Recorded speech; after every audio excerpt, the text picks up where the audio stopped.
এই শীতে বেগুন পোড়া খাবো না তা কি আর হয়। এই তো চুলায় বেগুন পুড়ে নিয়েছি, আর ঠান্ডা হওয়ার পর উপর থেকে খোসাটা ছাড়িয়ে নিচ্ছি। সবাইকে নমস্কার, আশা করি সবাই অনেক ভালো আছো। আর শীতের দিনে বেগুন পোড়া খেতে কিন্তু গরম গরম ভাতের সাথে দারুণ মজাদার।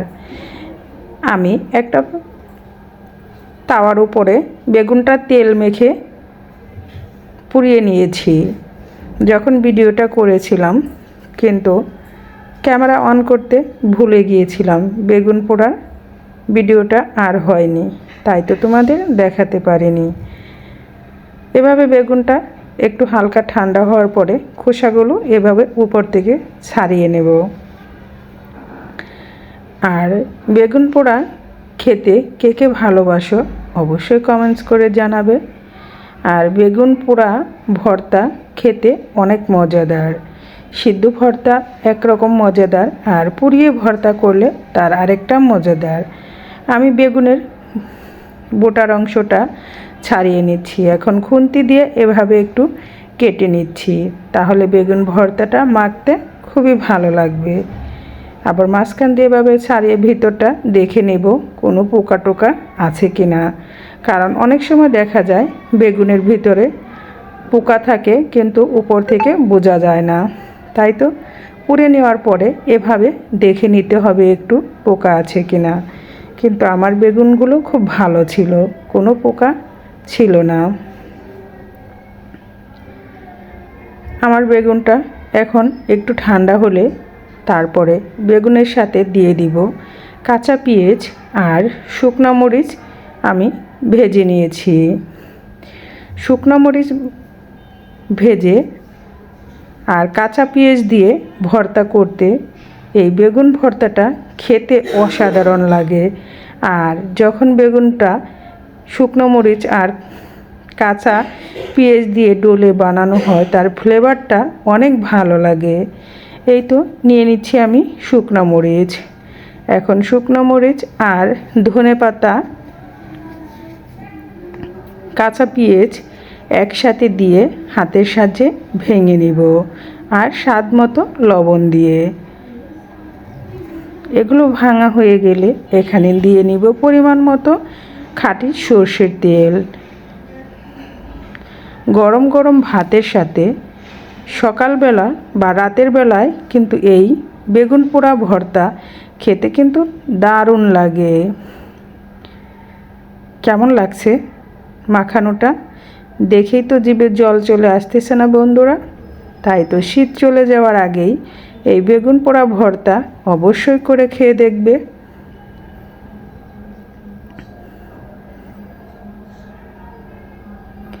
আর আমার বেগুন পোড়া ভর্তা বানানোটা কেমন হলো অবশ্যই কমেন্টস করে জানাবে। এই ছিল সকালের নাস্তা, বেগুন পোড়া ভর্তা, সাথে আছে আলু ভর্তা।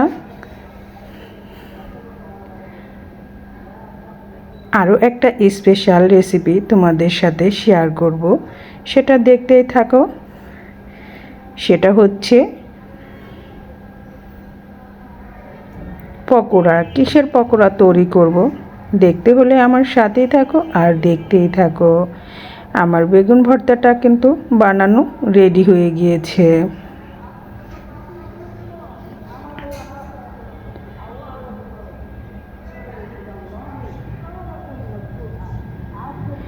এভাবে ভালো করে হাতের সাহায্যে বা ভর্তা বানানোর ম্যাশার দিয়েও এভাবে ম্যাশ করে বানিয়ে নিতে পারো, কিন্তু আমি হাতের সাহায্যেই ভালো করে এগুলো মেখে নিচ্ছি।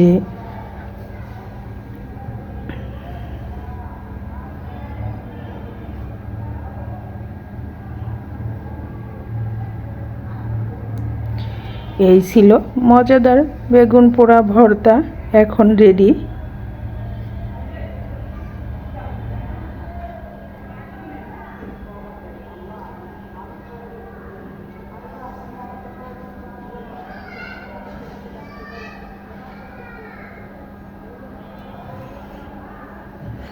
দেখতে কতটা ইয়াম্মি হয়েছে, খেতেও কিন্তু দারুণ মজাদার হয়েছিল।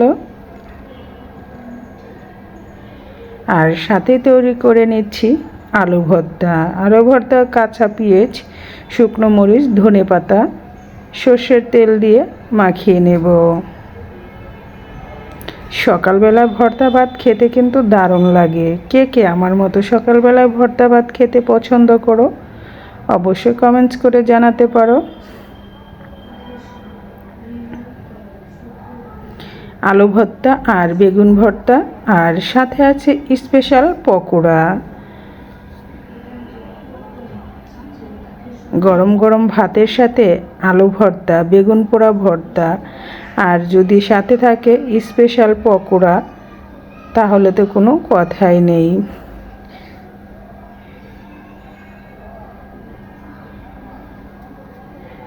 এই তো দুটো ভর্তাই রেডি। আর এখন তৈরি করে নিব পকোড়া। আমি এই তো শাকগুলো একদম ঝুরি ঝুরি করে কেটে নেব। ঝুরি করে কেটে নেওয়ার পর শাকগুলো আমি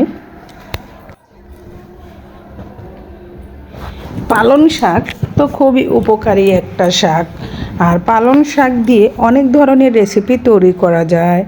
আর পালং শাক আমাদের স্বাস্থ্যের জন্য খুবই উপকারী একটি শাক। পালং শাক যাদের হাইপার টেনশন আছে তাদের জন্য খুবই উপকারী। পালং শাক থাইরয়েডের রোগীদের জন্য খুব ভালো কাজ করে। পালং শাকগুলো আমি তো ঝিরিঝিরি করে কেটে নিয়েছি। এখন ঝুরি করে কেটে নেওয়া পালং শাকগুলো আমি একটু লবণ দিয়ে কষলে মেখে নেব। পালং শাকটা একটু লবণ দিয়ে মেখে নিলে শাকগুলো অল্পতে পানি ছেড়ে দেবে। এই দেখতেই পাচ্ছ শাকগুলো আমি ঝুরি করে কেটে নিয়েছি। এখন একটা বাটিতে তুলে নিচ্ছি সবগুলো শাক। তারপরে লবণ দিয়ে শাকগুলো মেখে নিব। খুব বেশি লবণ দেওয়া যাবে না, পরিমাণ মতো লবণ দিতে হবে, কারণ লবণ দিয়ে মাখার পরে শাকটা থেকে জল চলে আসবে। আমি কিন্তু জলটা ফেলে দিব না, এবং ওই জল সহই আমি পকোড়া তৈরি করব। লবণ দিয়ে মেখে রাখলে 5 থেকে 10 মিনিটের ভিতরে শাকগুলো মজে এবং জল ছেড়ে দিবে।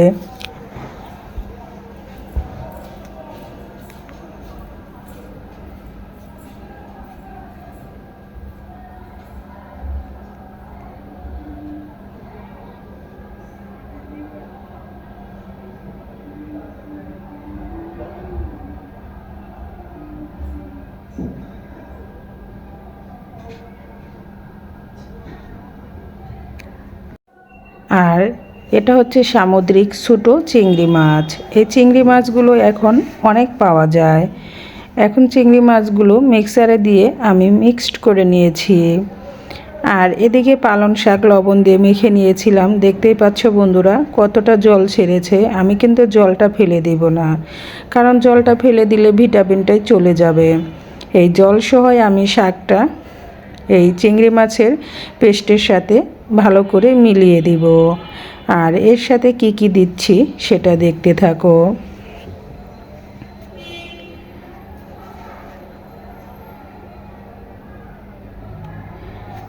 এর সাথে দিয়ে দিব আমি পরিমাণ মতো হলুদ গুঁড়া, মরিচ গুঁড়া,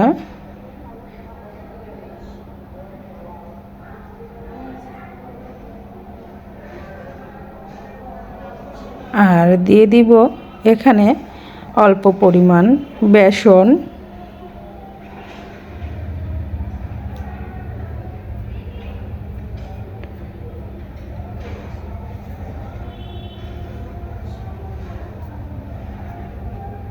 আর দিয়ে দিব 2 টেবিল চামচ পরিমাণ চালের গুঁড়া। চালের গুঁড়া দিলে বড়াটা একটু মচমচে হবে, একটু ড্রাই হবে। এখন সবগুলো উপকরণ ভালো করে হাতের সাহায্যে মেখে নিব।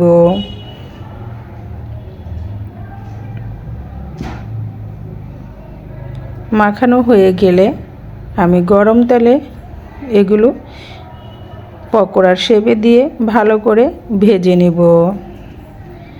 দেখতেই পাচ্ছ একটু নরম হয়ে গেছে, কিন্তু নরম হলে কি হবে, ভাজার পরে এটা সুন্দর হয়ে যাবে। আর চিংড়ি মাছের পকোড়া কিন্তু খুব সুন্দর, মজাদার, নরম এবং তুলতুলে হয়, খেতে কিন্তু দারুণ লাগে। আর সাথেই আছে মজাদার একটি উপকারী শাক, পালং শাক। আমি চুলায় প্যানটা বসিয়ে দিয়েছি আর পরিমাণ মতো তেলও দিয়ে দিয়েছি। তেলটা গরম হলে দিয়ে দেব, আর এর সাথে দিয়ে দিচ্ছি পেঁয়াজ কুচি, কাঁচামরিচ কুচি দিয়ে ভালো করে আবার এটা মেখে নেব। এই পকোড়াটা সকালের নাস্তা, বিকেলের নাস্তা, বাচ্চাদের স্কুলের টিফিন ও দেওয়া যাবে। এখন আমি ছোট ছোট শেপ দিয়ে এগুলো ভালো করে ভেজে নিব।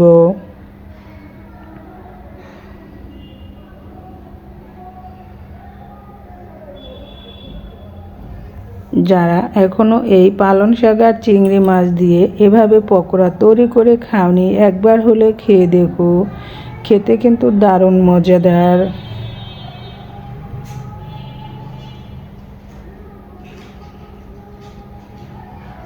এক পাশ ভালো করে ভাজা হয়ে গেলে অপর পাশ উল্টিয়ে ভেজে নেব।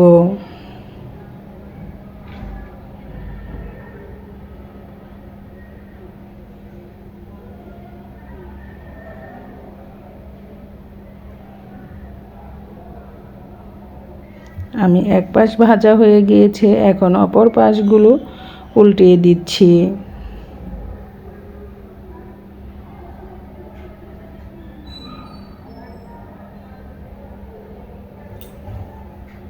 আর এত সময় ভরে যারা আমার ভিডিওটি দেখলে তাদের সবাইকে অনেক অনেক ধন্যবাদ ও ভালোবাসা। আর যারা একটা লাইক দিতে ভুলে গিয়েছো, প্লিজ একটা লাইক দিয়ে ভিডিওটা কন্টিনিউ করবে। আমি সবগুলোই পকোড়া ভেজে নিচ্ছি।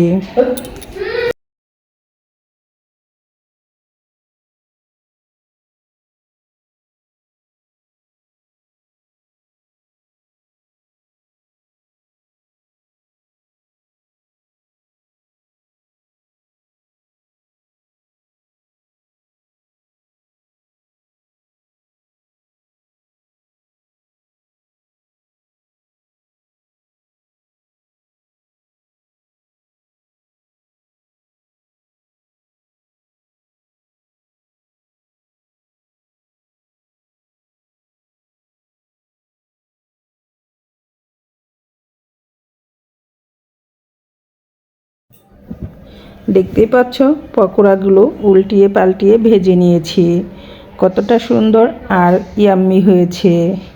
এই ছিল আজ মজাদার পকোড়া। কেমন হলো পকোড়া তৈরি করা? সবাই ভালো থেকো, সুস্থ থেকো।